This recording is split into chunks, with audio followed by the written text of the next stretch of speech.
enough about me, and let's get on with the presentation. So, in front of you, you have a handout, which I'm gonna follow as best as I can. It doesn't have all of my notes, but it will go through the topics that we're gonna cover. Okay, we're going to explore a topic that's not only timely, but really important to all of us. It's called longevity, but not in the sense of living longer, but living better longer. How do we do that? What does that mean? So longevity redefined is how we're doing it. Our guiding principle is stage, not age.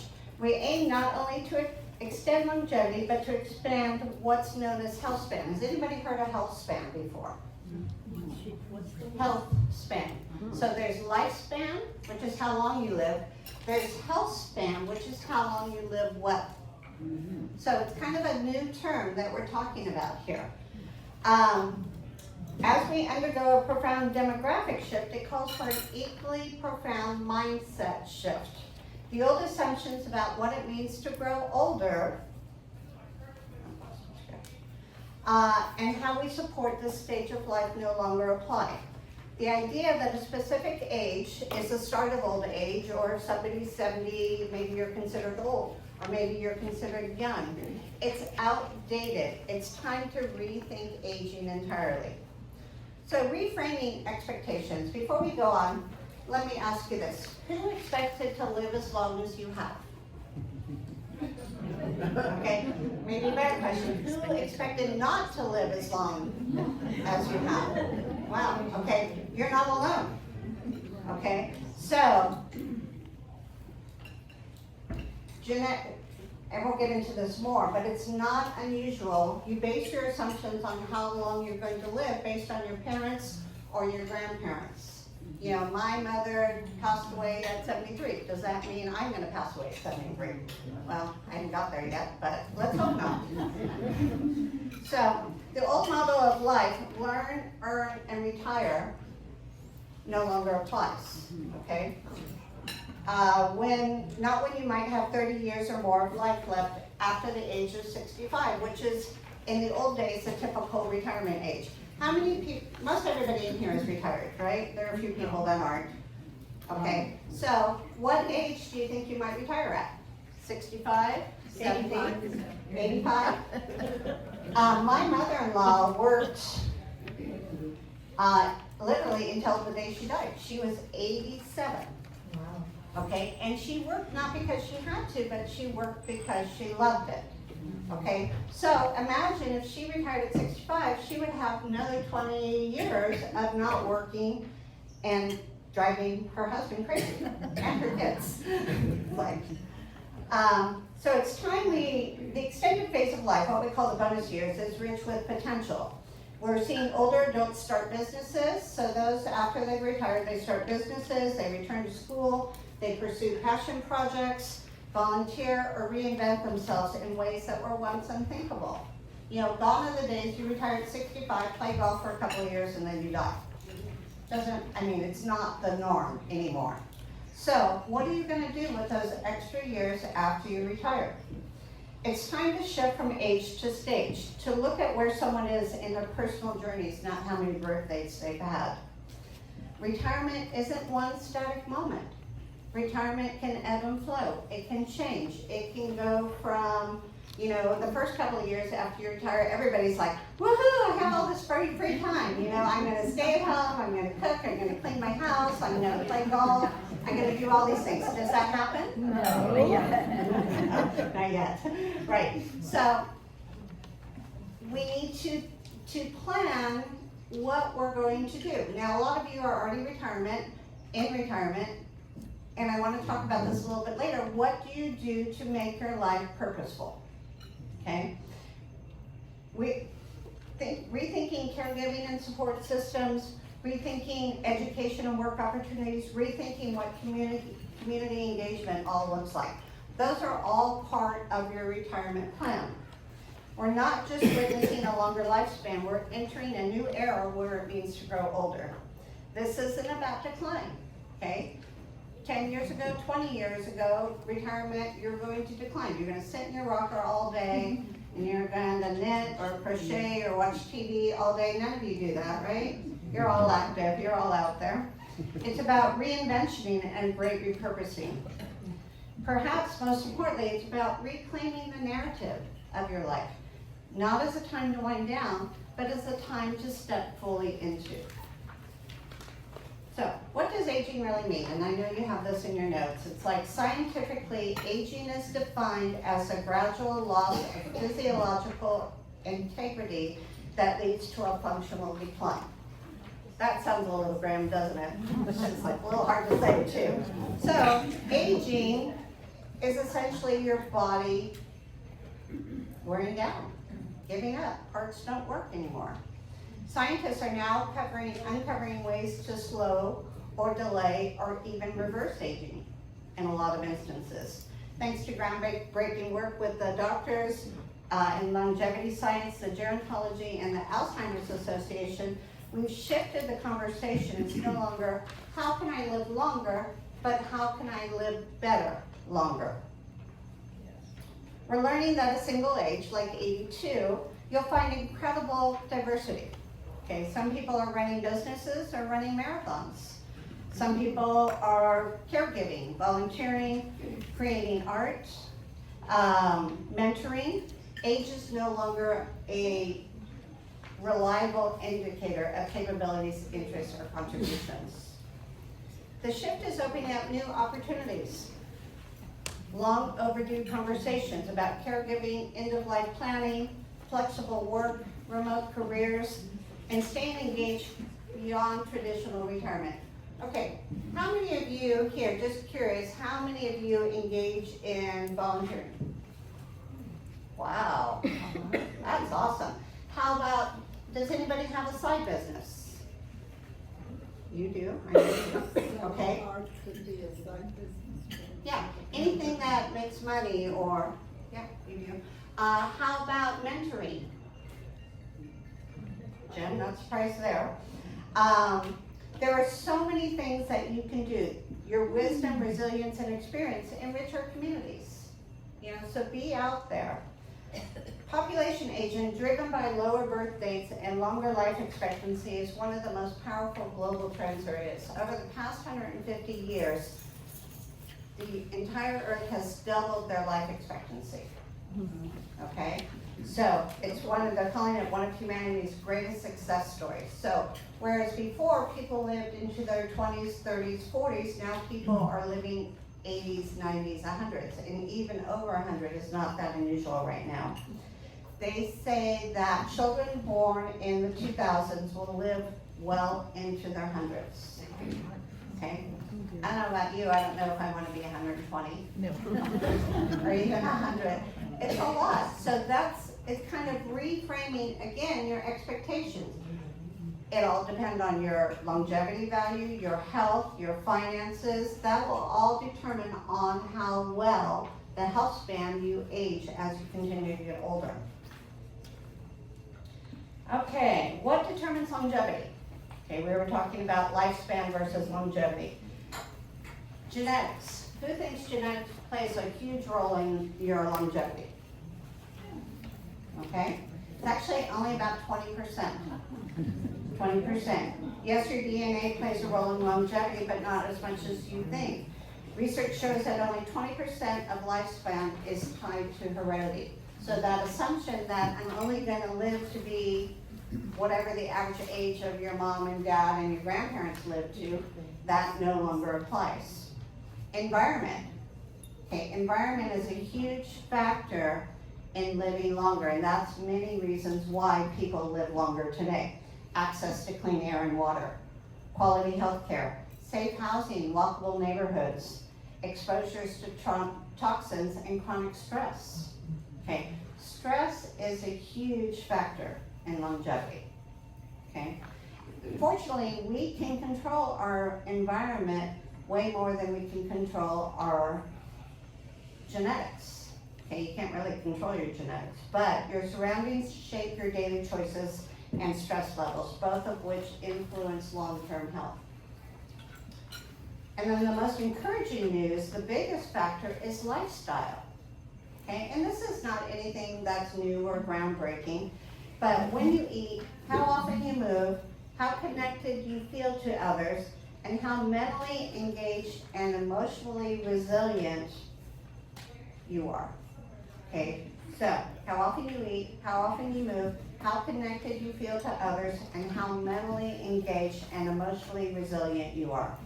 Daily habits like choosing real food, going for a walk, learning something new, or finding new meaning in your day can dramatically shift your trajectory. Okay, all those things are within your control. You choose what you eat, you choose whether you're gonna sit in your chair or get up and go out for a walk. You choose, I mean, there's a lot of issues with mental health and I respect that, but you can always choose to get help and staying in touch with your friends and family. That's a huge deal. Those 4 things alone will dramatically shift your longevity. Why does this matter? Okay, this is great news because you have more control than we think. While we can't change our genes, you can absolutely shape how you live.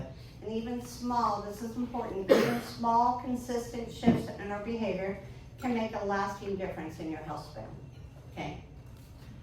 Back to the question, how long can I live? It's what choices can I make today that help me live better, longer.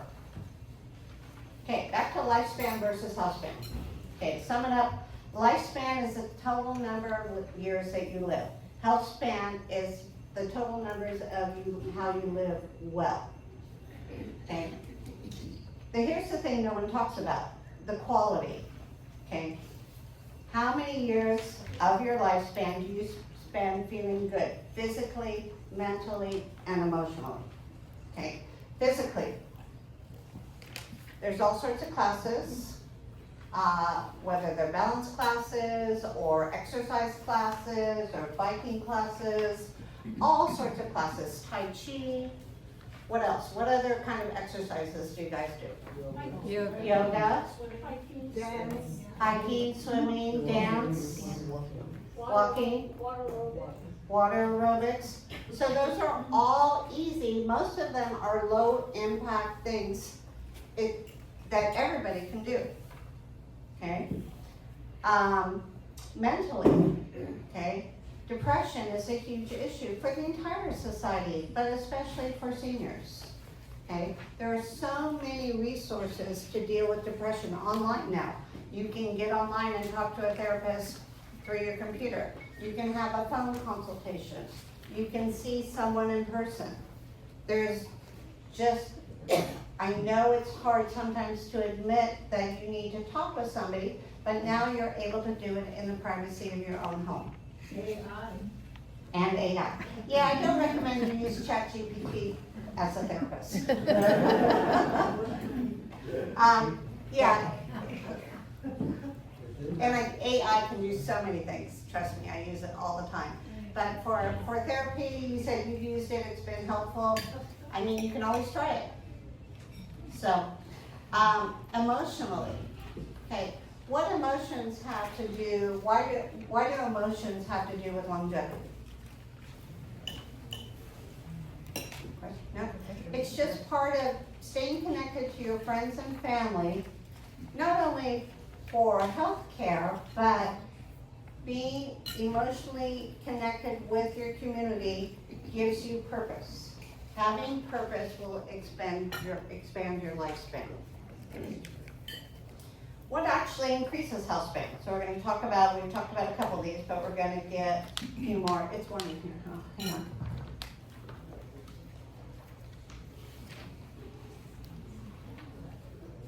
I don't want you guys melting on me. Okay, eat real food. We already talked a little bit about that. You don't have to follow a perfect diet. You don't. But stay away from the donut shop. Okay? Focus on real food, vegetables, fruits, whole grains, healthy fats, lean proteins. Think more color on your plate. Fewer ingredients you can't pronounce. That's not rocket science. They've been preaching that to us for years. Okay? Your body runs better on quality food, fuel. Move every day. Everybody get out and at least take a walk.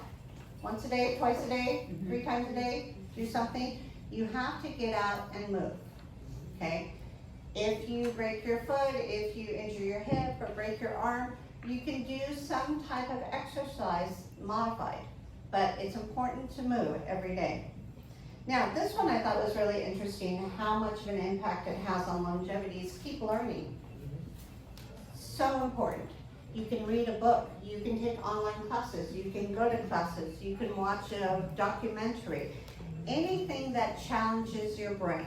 You can do crossword puzzles.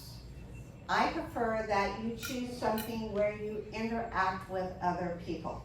You get the double bonus of interacting, having a purpose, learning new things. It doesn't need to be a formal education. This morning I was reading an article in News Talk. Did anybody see it about the Learning Senior Activities League? Okay, I'll send out the link when I send out my email. And it's been around for a while, but it's a group of people. They teach dance, they teach art, they teach different classes here in town. So I'll send you that link. But remember, it doesn't need to be a formal education. When you challenge your brain, you strengthen it. Just like a muscle, it's one of the best ways to prevent cognitive decline. Okay, Alzheimer's is a big deal, and it's increasing rapidly here. I mean, it's more and more prevalent, and it's very scary. It's a very scary thing for your loved ones to go through, or for you to go through. So anything you can do to increase your mental capacity is number one on the list. So put in your headphones, bring a book on tape, go for a walk. Just don't fall. Okay, put in one headphone so you can hear. Stay connected. Friendship, family, community. These aren't just nice to have. They're must-haves. Have friends, have your community. Go to church. Go to a dance class. Do something. They're essential to healthy aging. People with strong social ties tend to live longer, experience less depression, and stay mentally sharp. Manage stress. Okay, we talked a little about this. Chronic stress wears down your body and shortens your lifespan. Okay, do you clench your teeth at night? Okay, I have to wear a mouth guard because I wear down my teeth. That's how much I clench. Because I know that I have stress. I learned to manage it. I'm so much better than I was, but chronic stress, you have inflammation in your body, you hold yourself all tight. I can't afford to go have massages every week, otherwise I would. Just really being able to understand when you're feeling stressed and how it manifests yourself in your body will help lengthen your lifespan. Breathe, meditate, take a walk, journal, laugh. Say no. Who's here good at saying no? Okay. Who here says yes all the time? Can you make dinner for me? Can you go to the store for me? Can you do whatever? Okay. Saying no is just as important to saying yes to things that don't fuel your soul.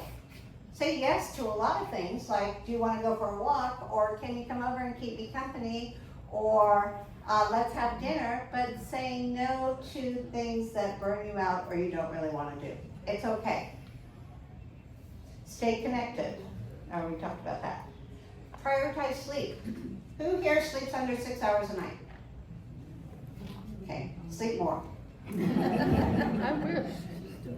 What's that? I said I wish. You wish. Yeah. Sleep is when your body repairs, your brain resets, and your immune system strengthens. Aim for 7 to 9 hours.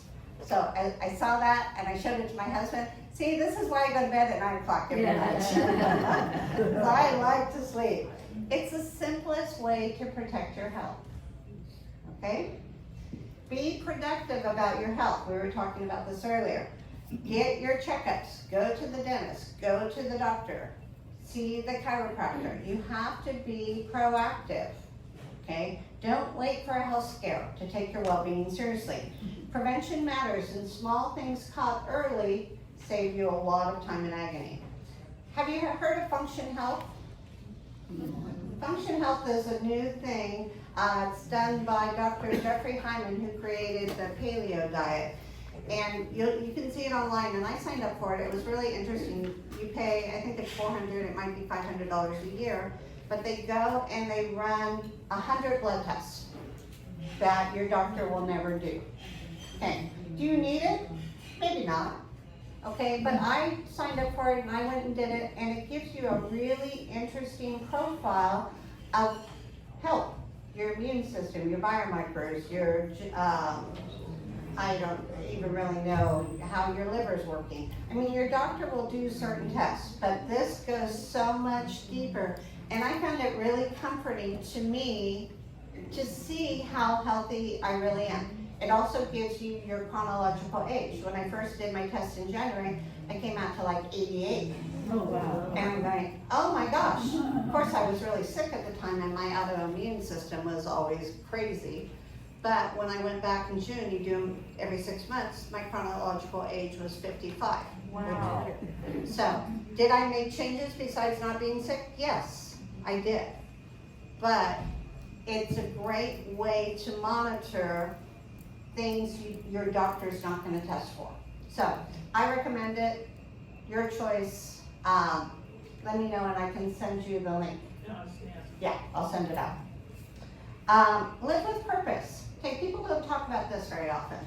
Okay, oh, what are you going to do today? Nothing. I do that on my days off. What I'm sitting in my chair with a book. Not going to do anything. Okay, but that's different because I work pretty much all the time. Okay, when you're retired, what are you going to do today? Nothing is not acceptable every day. Some days, yeah, it's fine. Okay, but you have to have a purpose, something that gets you up in the morning. It's been linked, when you have a purpose, it's been linked to longer, healthier lives, whether it's volunteering, mentoring, creative, simply being there for someone you love. Purpose heals.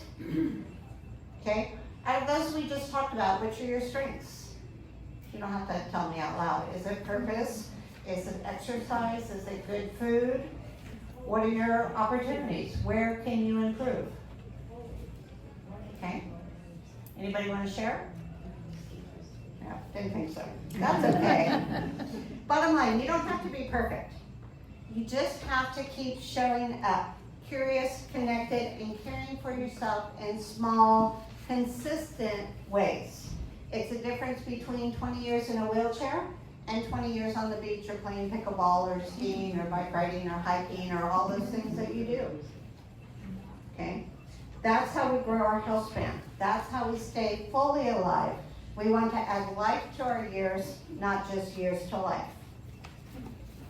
Okay, we're going to shift into kind of the second part of longevity. But a couple of things. We talked about learn, earn, retire, which was the traditional model of life. You learn 0 to 20, you earn 20 to 65, and then you retire. So pretty basic. Okay, no longer fits today's society. So if you retire at 65, what are you going to do for your next 35 years? Okay.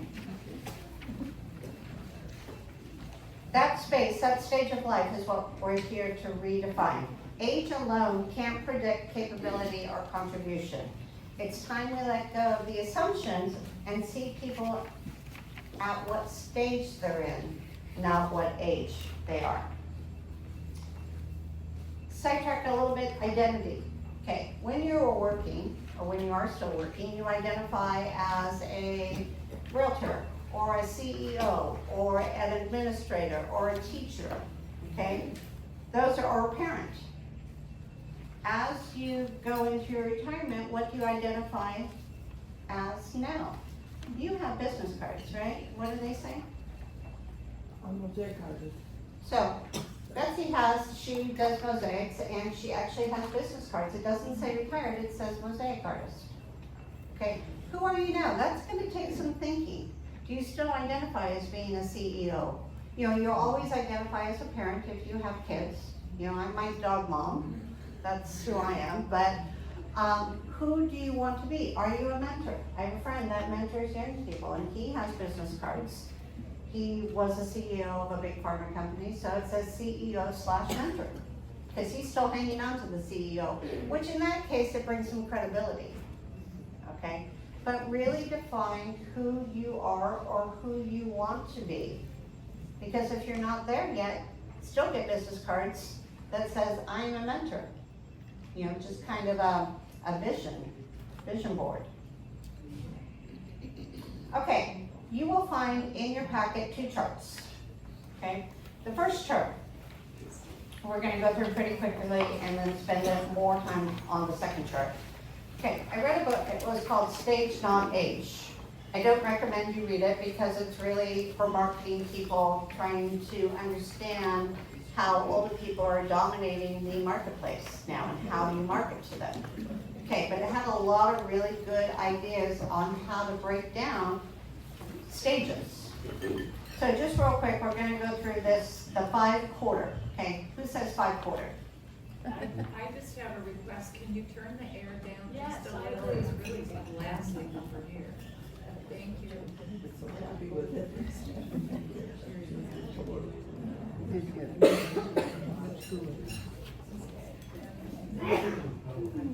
May I get the name of that marketing book again? Stage Not Age. It's by Susan Wilner Golden. Okay, I turned it down to 67. So the 5-quarter life model, okay, 5 quarters, it's like, that's kind of funky math, but she has it broken down into the first quarter, which is your starting quarter, learning, earning, exploring, building identity. Q2, growing quarter, 25 to 55, careers, caregiving, adult responsibilities. Q3, the Renaissance quarter, 50 to 85 plus, reinvention, purpose, learning. Q4, legacy quarter, 70s through the 90s, reflection, storytelling, mentoring. And Q5, the bonus years, over 90, focus on quality of life, dignity, and joy. Okay, so we're gonna dig a little deeper, and pardon me for reading my notes here, but I wanna make sure I get all of it. So Q1, starting quarter, age 0 to 30. Learning, exploring, building identity. This quarter encompasses age traditionally from birth to 30 years. In this quarter, people are starting to talk, walk, learn. They're starting new chapters in high school or college or work, and they may be starting families. This quarter could extend into people's 30s. Okay, we all agree with that? Okay. Q2, the growing quarter, ages 25 to 55, building careers, families, wealth, caregiving roles. The growing quarter is roughly when individuals are building their adult lives filled with work, career explorations, transitions, career breaks, and continuous learning. Q2 is likely to occur between the ages of 25 and 55. People here are growing their lives and maybe building their family, their community, their relationships, and their finances. Q2 may also be recognized as upskilling, continuous learning, and anticipation of long-lived lives or work. Also in that quarter, which extends into the following quarter, is caregiving, whether you're caring for children, parents, grandparents, big part of Q2. Q3, the Renaissance, 50 to 85. Okay, a lot of us fall in that category.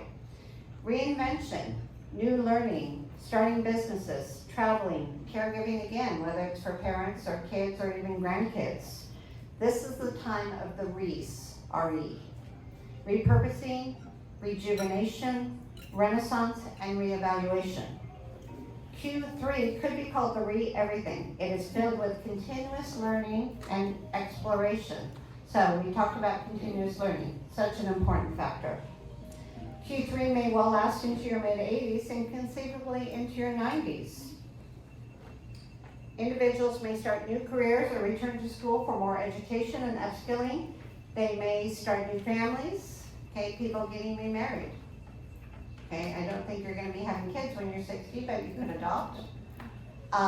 New blended families, you have new children and stepchildren coming into your lives. Work may be just one of the many priorities in this quarter period. Oftentimes this is called the portfolio years, where a lot of the work you do, you don't get paid for. So whether you're doing volunteer work or mentoring, they offer a vibrant entrepreneurial opportunity and may include advising and investing.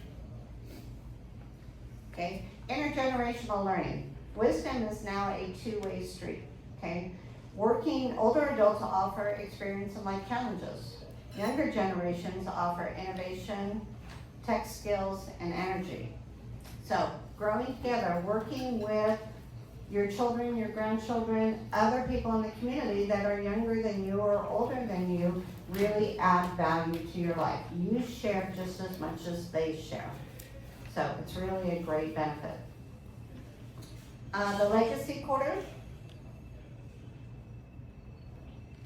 I'm sorry.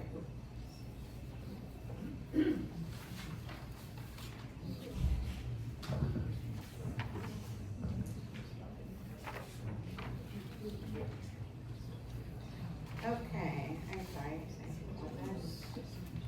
Lost my place. Okay, bonus years. The fifth quarter is bonus time that may or may not come with increased health span and may not have been anticipated. Most people are generally expected to need some form of assistance in their last 5 years of life. Since babies born today should expect to live into their hundreds, how you use those years of longevity will largely depend on how well you invested in and maintained your health span and financial security. Okay, moving on to the next session. Did it get cooler in here? It's fine. Okay. Got warmer? It's good, don't you? Okay. Good. Don't touch it. Okay, the 5 phases of functional health.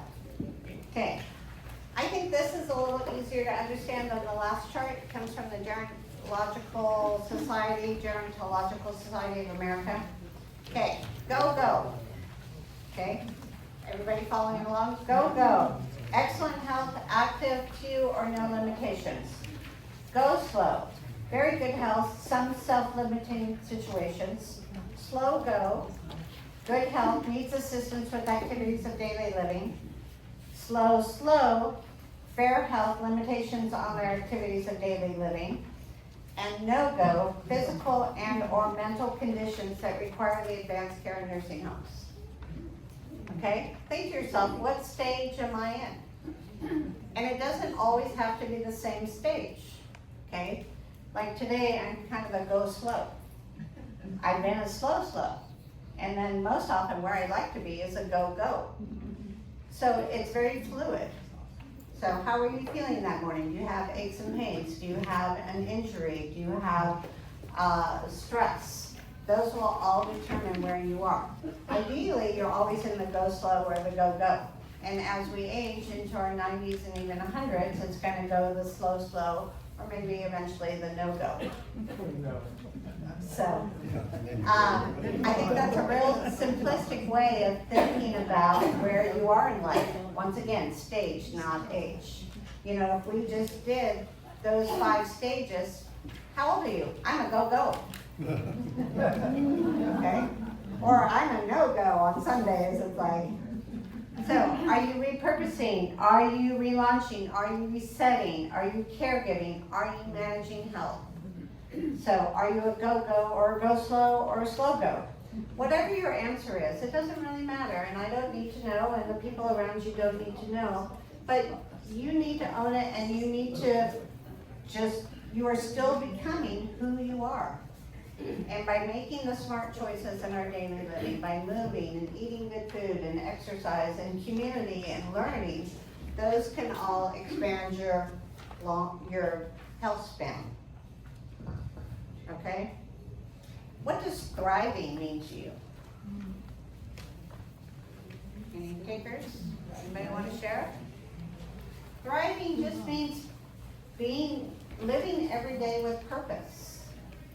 Okay? When you go to bed at night, do you feel good about what you did that day? And it doesn't really even need to be on a daily basis, because there are some days when you're just kind of don't want to do it. Okay? But maybe on a weekly basis. Did I have a good week? Journaling really helps with this. Okay? And it doesn't need to be a lot. I journal on my phone.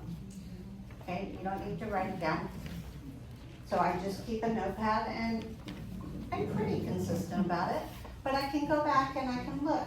How was my week? Did I have a productive week? Did I do good things for me? Did I do good things for my community? Who did I help? Who did I really make their day for? Okay, those are what drives me, how I help people. Okay, and it can be different for everybody. What's important to you? What's important for you to accomplish? What makes you feel good? What makes you thrive in your life? If you're not thriving, you need to really sit down with yourself or a therapist, or what gives you purpose, because remember, purpose increases longevity. Okay, for those people that sit in a chair, maybe they move into a community because their kids told them they had to, and they sit in a chair and they don't participate, are they gonna live long? No. They don't have purpose, they don't have activities, they don't have exercise. They may or may not be eating. I mean, some of the communities have great food. Most of all of ours do. So there's no reason not to eat well. But you have to have purpose in your life I'm not gonna say every day, but most days, to get out there. What's your reason for getting up? What's your reason for getting out of bed? Okay? All of us in here can do it. We can all get out of bed every day because you're here. Okay? Is your purpose to come here and learn? This is your learning opportunity for the day. Okay? When you go home, I want you to think about a couple of things. Identify your current life stage, not only in the 5 quarters, but also the go, go, go slow. Who are you now? What's your identity? Or who do you want to become? You don't have to know today, and it can change. It can change in a year, it can change every 5 years. You want to learn something new. And then choose one small growth from within that stage. Life isn't a line anymore, it's not linear. It's up and down and up and down. It's a spiral, a tapestry, a journey of evolving stages. So instead of asking how old someone is, what do we ask? What stage are you in? What stage are you in? And they're gonna look at you going, huh? Reframe the way we think about aging, not as a slow fade, but as an open horizon. Because age doesn't define your potential. That's really the point. Age does not define your potential. Your stage does, because that's when your story begins. Okay, I wrapped it up early. What questions do we have? What do we want to talk about? I Yes. just want to make a comment. I just turned 70 in May, and I stopped saying 70 years old. I only say 70 years young.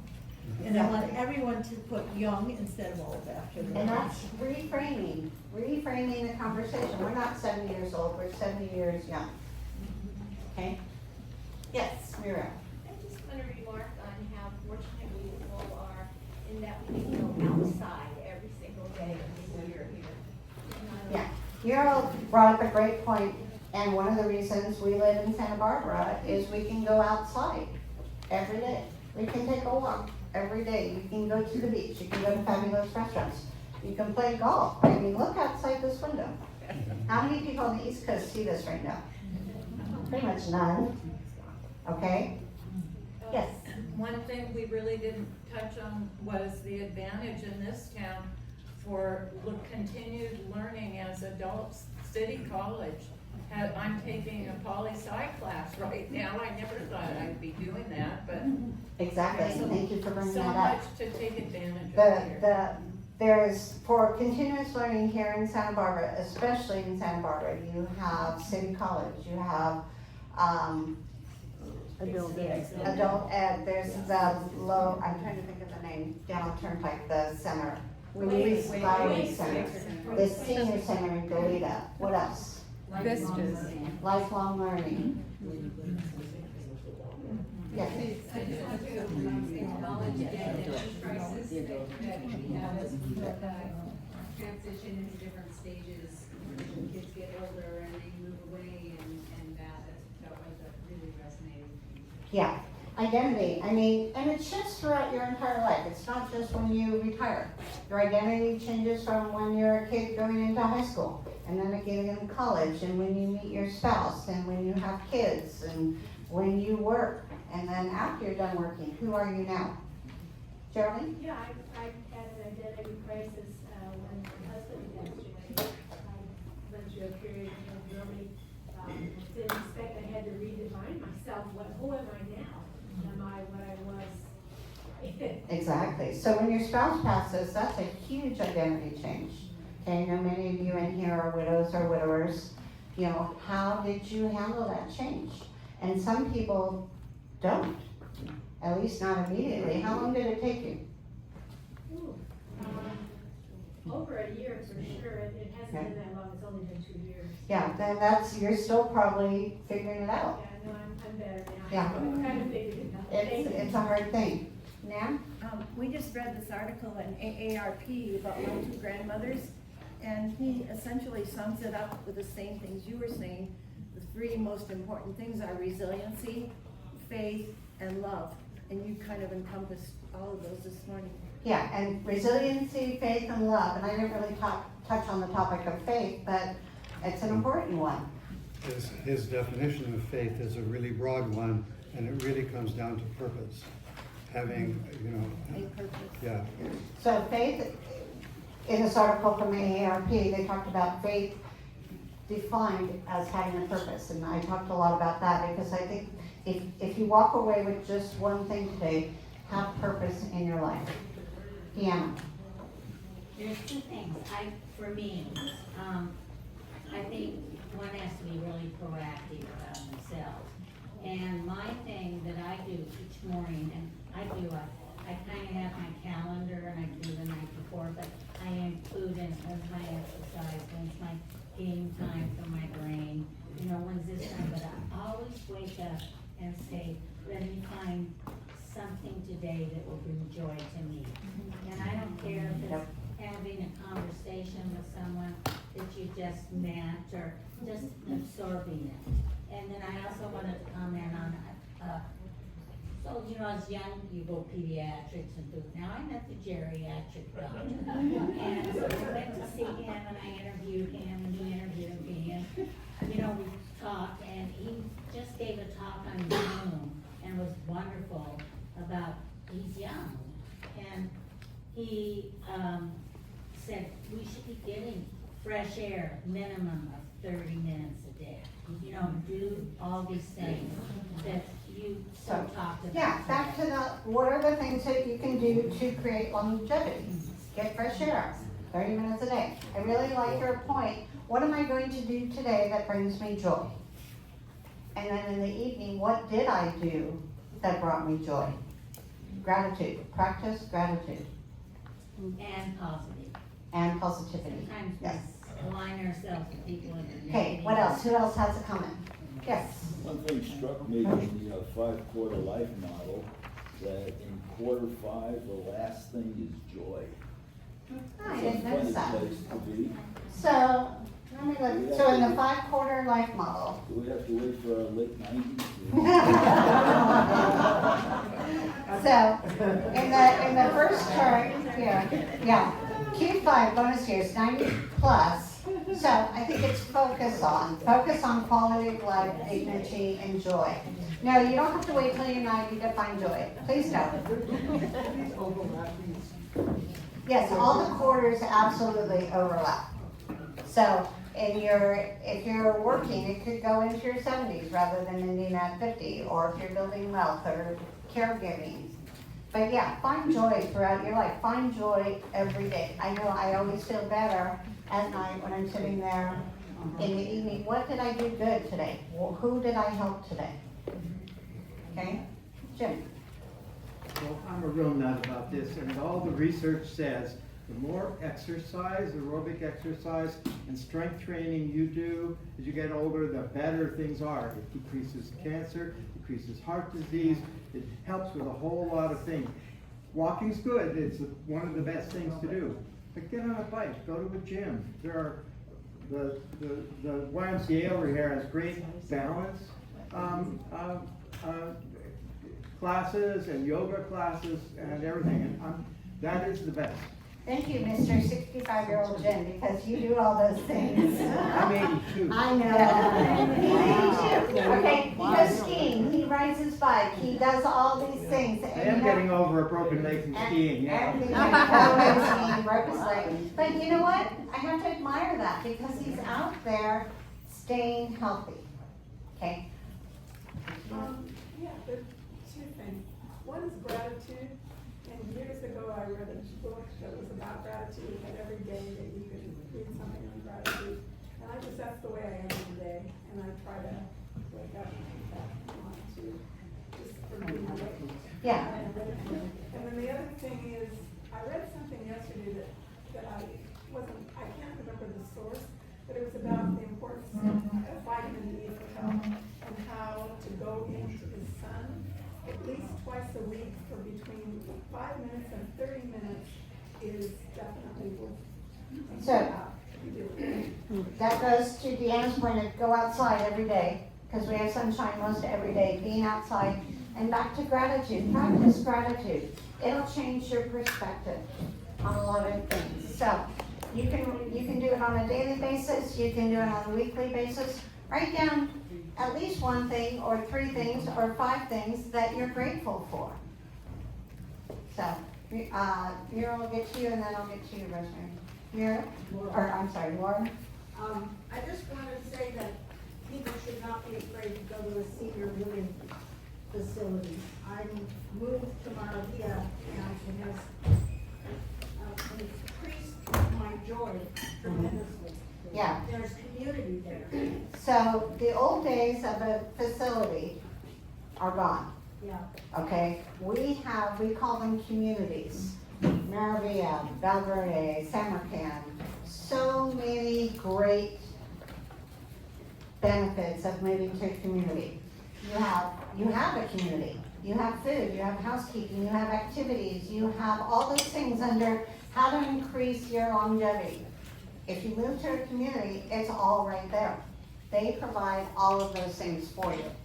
So, yeah, we have a couple of people from Maravilla here. And anybody from Valverde here? I don't think so. But we are so lucky. You're gonna pay for it because it's not inexpensive, but our communities completely blow the old style of what you think of a retirement home is. Not at all. Just wonderful things. Rosemary? I would like to encourage people to utilize the arts in our community. We are really blessed by having a museum and galleries, and every Friday a newsletter comes out called The Voice. It has all the art cultural events that are occurring for the week. And I have to tell you, the arts have inspired me all through my life. And right now, at the Voice Gallery, I have a couple of pieces there. I'm a printmaker. And I just got first place. Wow, congratulations. Wow. And that's great. The arts are so healing. So We are that's what I'm encouraging. we are so very fortunate to have a community in Santa Barbara that focuses on art and the art community.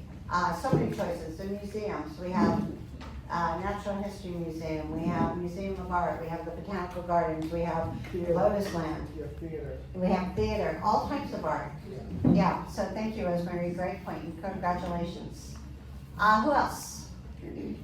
Yes, Mary. I'm Susan. Susan, I'm sorry.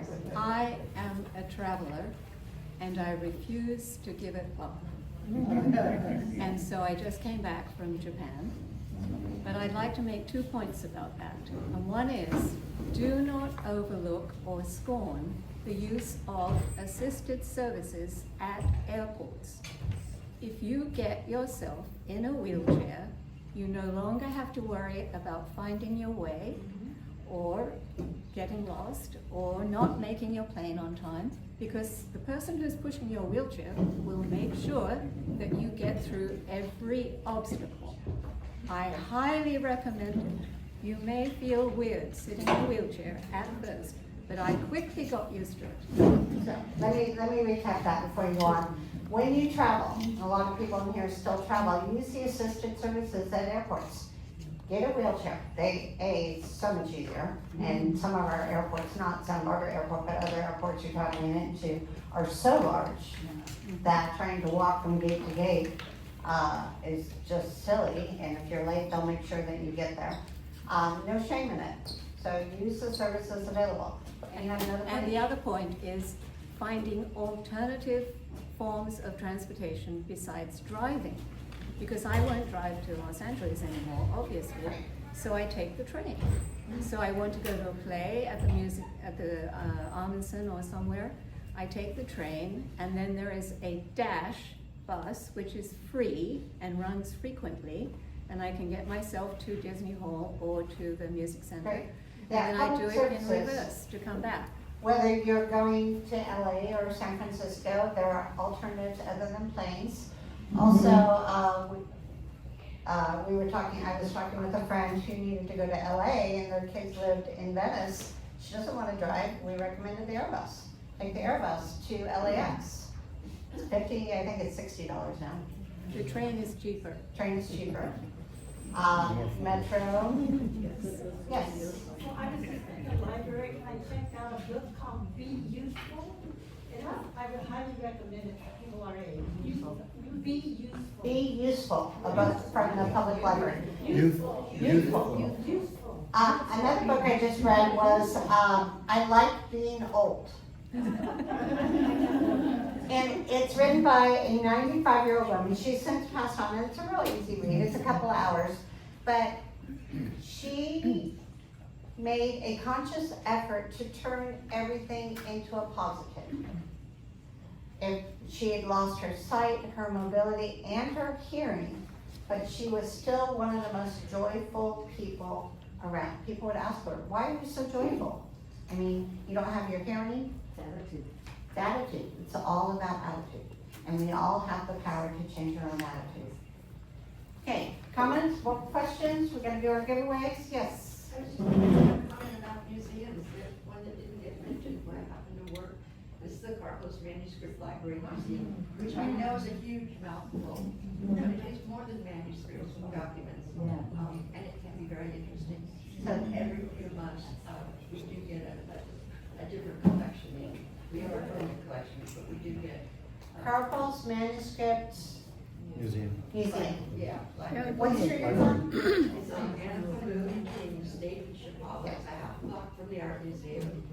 It's open Tuesday through Sunday, 10 a.m. to 4 p.m. and it's free. Okay. Tuesday through Sunday, 10 to 4, it's free. We love that. Hang on just a minute. Yes. And then there's another museum, it's not right here, but it's the Santa Ynez, the Chumash Museum, it just opened. It's incredible. Santa Ynez Chumash Museum. And a cultural center, it's a Yeah. gift shop too, it's beautiful. Here, yes.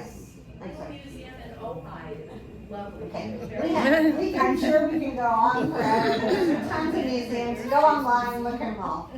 I wanted to mention the Music Academy of the West.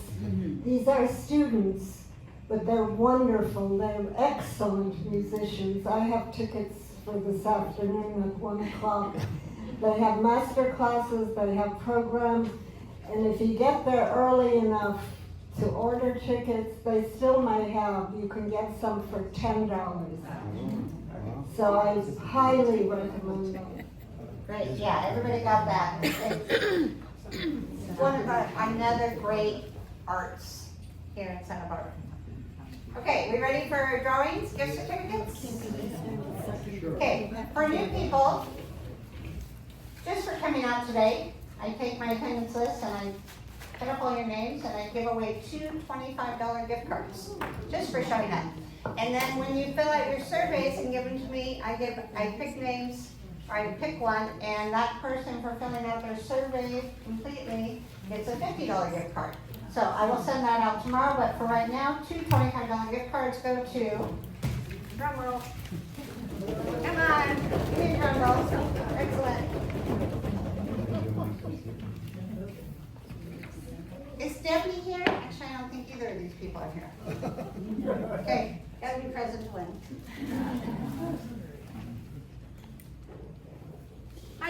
I know Heidi is here. Do I go up there? No, I'll bring it to you. Could you hold that? Congratulations. You're welcome. Even though they try to? That's what I meant, yeah. Although they try to. Thank you, Piper. And then the second one goes to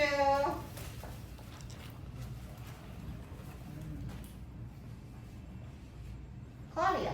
I know you're here.